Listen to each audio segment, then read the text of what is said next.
जीव दे देता हूँ दोनों को मीना को दोनों को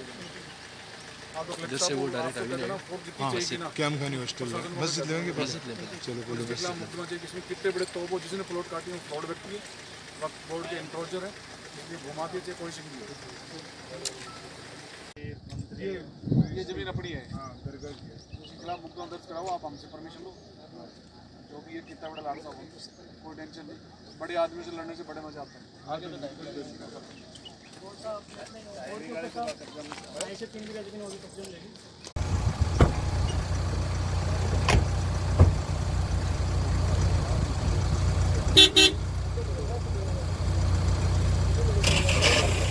देखिए जो डीडवाना जो है, डीडवाना की रास्ते ये शहर में करीबन 650 बीघा से ज़्यादा ज़मीनें हैं, जिस पे कुछ लोगों ने इंक्रोचमेंट करके, और जिस ज़मीन में अपन खड़े हैं यहाँ भूमाफियाओं ने मिलके जो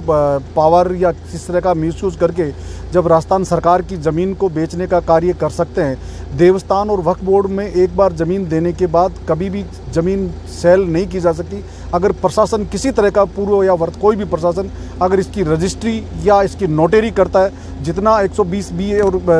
67-68 में जितना दोषी भूमाफिया उतना ही दोषी जो उस समय का जो प्रशासन है वो है। और जो ज़मीन पे जो इंक्रोचर जो बेचने कार्य किया है इनके खिलाफ फौजदारी जो मुकदमा दर्ज होगा वक्फ बोर्ड दर्ज करवाएगी और ये ज़मीन हम खाली करवाएंगे। जो पीर पहाड़ी की तरफ की प्लॉटिंग हो या दो शहर के अंदर ज़मीनों का किया गया हो या फिर हमारे 42-43 में जो ट्रिब्यूनल का जो मुकदमा था उसमें जो रेवेन्यू में दर्ज होनी थी, वहाँ यहाँ का एक आरआई जो है और यहाँ के कुछ पटवारी के उसमें के जो मिलके जितनी खुर्द-बुर्द इस ज़मीन को किया है, और जो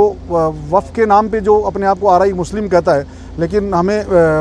बू आती है ऐसे अफसरों में जो इस ज़मीन को बेचने का। वफ़ तो वो गरीब ऐसा ही बेवा गरीबों की ज़मीन है जिसके डेवलपमेंट करके स्कूल हॉस्पिटल्स जो कुछ किया जाए जिससे गरीब वो व्यक्ति जो किसी भी समाज का व्यक्ति हो जो इसके आए इसका बेनिफिट्स ले। अगर दुकान भी अगर वक्फ बोर्ड खोलती है तो ई टेंडरिंग होना चाहिए जिससे वक्फ बोर्ड में को फ़ायदा मिले।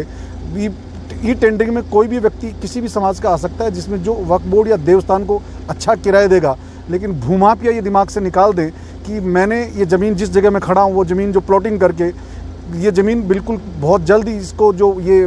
पिलर जो रुपए में ये भी ध्वस्त होंगे। जो प्लॉटिंग की गई है या इनके जो खादिमान के नाम पे जो किया गया है वो बिल्कुल गलत और निंदनीय है। और सबसे बड़ी बात है कि जो मैं वर्तमान समय में जिस प्रशासन ने हमारी सम्मानीय यहाँ के विधायक महोदय ने विधानसभा में क्वेश्चन उठा के 190 जो 195 बीघा ज़मीन का जो इंक्रोच खाली करवाया, मैं धन्यवाद देता हूँ चेतन जी को, एसडीएम एडीएम और वहाँ के उस समय के प्रशासन को। जितना शानदार काम किया वो एक ऐतिहासिक काम था। हमें उम्मीद है पुणे हमारे स्थानीय विधायक महोदय और स्थानीय प्रशासन जिस तरह का हमें वर्तमान जो प्रशासन जो सहयोग दे रहा है, अगर उम्मीद करते हैं अगर पूर्व प्रशासन भी इस तरह का सहयोग करते तो देवस्थान या वक्फ बोर्ड की ज़मीन पे लोगों को ये लगा कि वक्फ बोर्ड का मतलब मुस्लिम, ये मुसलमानों की ज़मीन नहीं, ये राजस्थान सरकार की वक्फ की गई वो ज़मीन है जो कभी ज़िंदगी में कभी नॉट फॉर सेल है, जो इसके किसी समाज के डेवलपमेंट के काम आ सकती है लेकिन बेचने के काम नहीं आ सकती। व्यक्ति इसका फ़ायदा उठाता है वो एक दोषी है और दोषी के खिलाफ फौजदारी का मुकदमा होना चाहिए।